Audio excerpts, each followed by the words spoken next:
Assalamualaikum warahmatullahi wabarakatuh.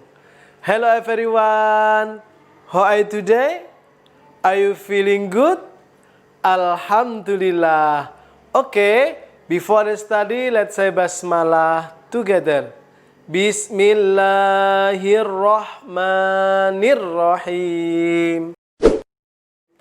Okay, student. What do you know about toharoh? Apa itu toharoh? Toharoh adalah bersuci. Bersuci dari hadas dan bersuci dari najis. Oke? Today we are going to learn about bersuci dari hadas kecil dengan wudu dan tayamum. Menerapkan syariat Islam ketika bersuci dari hadas. Memahami tata cara bersuci dari hadas sesuai dengan ketentuan syariat Islam. Dan mempraktekkan tata cara bersuci dari hadas. Ya, hadas adalah sesuatu peristiwa atau kotoran yang menyebabkan seseorang tidak suci sehingga dia tidak sah dalam menjalankan ibadah tertentu. Jika ingin melaksanakan ibadah, maka dia harus bersuci dari hadas. Jenis-jenis hadas ada hadas kecil, ada hadas besar. Hadas kecil adalah sesuatu peristiwa atau kotoran yang menyebabkan seseorang tidak suci sehingga dia harus berwudu atau tayamum terlebih dahulu agar menjadi suci. Sedangkan hadas besar adalah suatu peristiwa atau kotoran yang menyebabkan seseorang tidak suci sehingga dia harus mandi besar terlebih dahulu agar menjadi suci. Hal-hal yang menyebabkan seseorang berhadas. Hadas kecil, biasanya yang menyebabkan hadas kecil apa? Buang air kecil, buang angin, buang air besar, tidur, hilang akal seperti mabuk dan gila. Bersentuhan kulit antara laki-laki dan perempuan yang bukan mahram. Menyentuh kemaluan dengan telapak tangan. Ini yang menyebabkan hadas kecil, maka harus berwudu. Yang menyebabkan hadas besar yaitu haid bagi perempuan, nifas bagi ibu setelah melahirkan, wiladah bagi ibu yang melahirkan, keluar air mani baik ketika mimpi atau sebab lain. Hal-hal yang tidak boleh dilakukan orang yang berhadas, yaitu apa? Sholat, tawaf, menyentuh dan membawa mushaf Al-Quran, iktikaf di masjid. Wanita yang sedang haid dan nifas dilarang berpuasa. Ini hal-hal yang tidak boleh dilakukan orang yang berhadas. Menghilangkan hadas kecil dengan berwudu dan tayamum. Apa itu wudu? Wudu berarti mensucikan diri dari hadas kecil dengan air, membasuh anggota tubuh sebelum melaksanakan sholat. Air yang digunakan dalam berwudu adalah air yang suci dan mensucikan. Sedangkan tayamum adalah tindakan bersuci dari hadas kecil atau hadas besar tanpa menggunakan media air, tetapi dengan pasir atau debu yang suci. Tayamum ini dilakukan sebagai pengganti wudu atau mandi wajib. Tayamum memiliki persyaratan dan tata cara tersendiri. Sekarang rukun wudu. Rukun wudu itu ada 6. Yang pertama itu niat, ya. Nawaitul wudu'a li raf'il hadasil asghari fardhu lillahi ta'ala. Itu niat berwudu. Saya niat berwudu untuk menghilangkan hadas kecil fardu karena Allah Ta'ala. Yang kedua, membasuh muka, ya. Ketika kalian berwudu, maka basuh muka ini harus semuanya terkena air, jangan sampai ada yang tidak terkena air. Dan yang ketiga, membasuh kedua tangan sampai siku, ya. Sampai siku, bukan sampai sini, tapi sampai siku.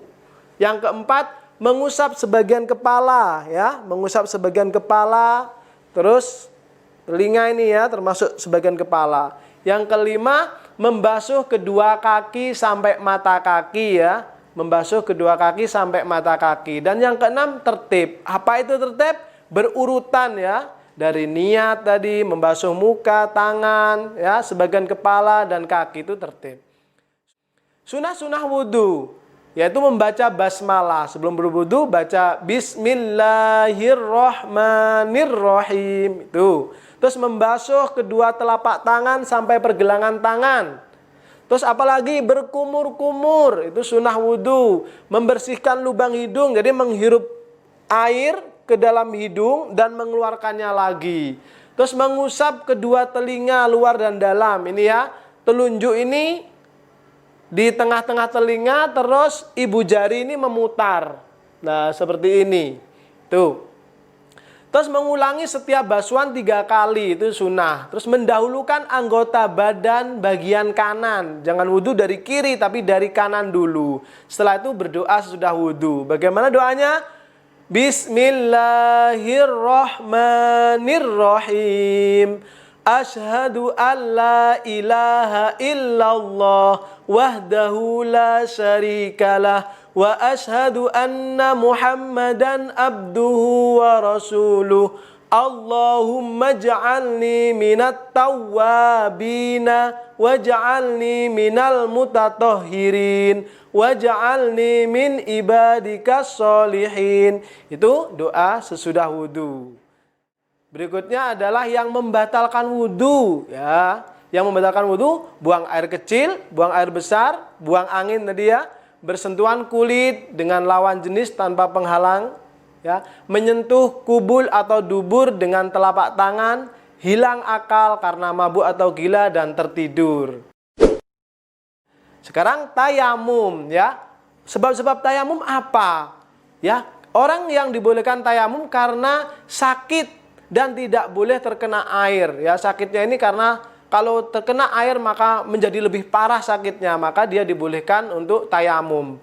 Atau sedang berpergian nggak ada air ya, atau di suatu daerah itu tidak ada air sama sekali, maka dibolehkannya tayamum ya.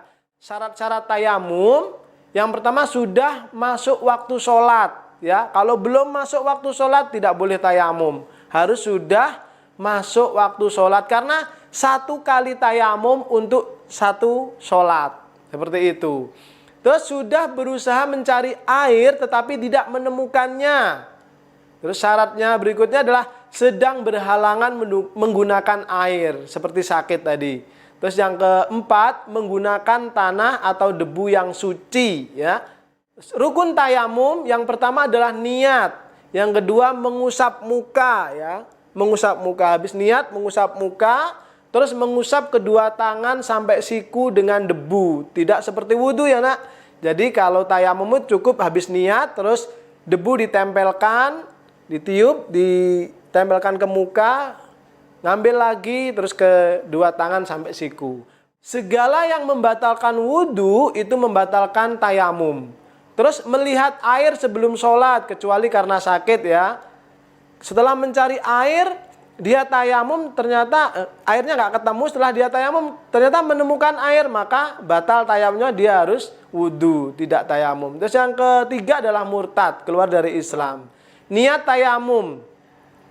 Nawaitu tayammum listibahati sholati fardholillahi ta'ala. Sengaja aku bertayamum untuk melakukan sholat fardu karena Allah Ta'ala. Nah, tadi sudah Pak Imran sampaikan tata cara tayamum ya. Yang pertama, tangan letakkan di debu ya atau pasir.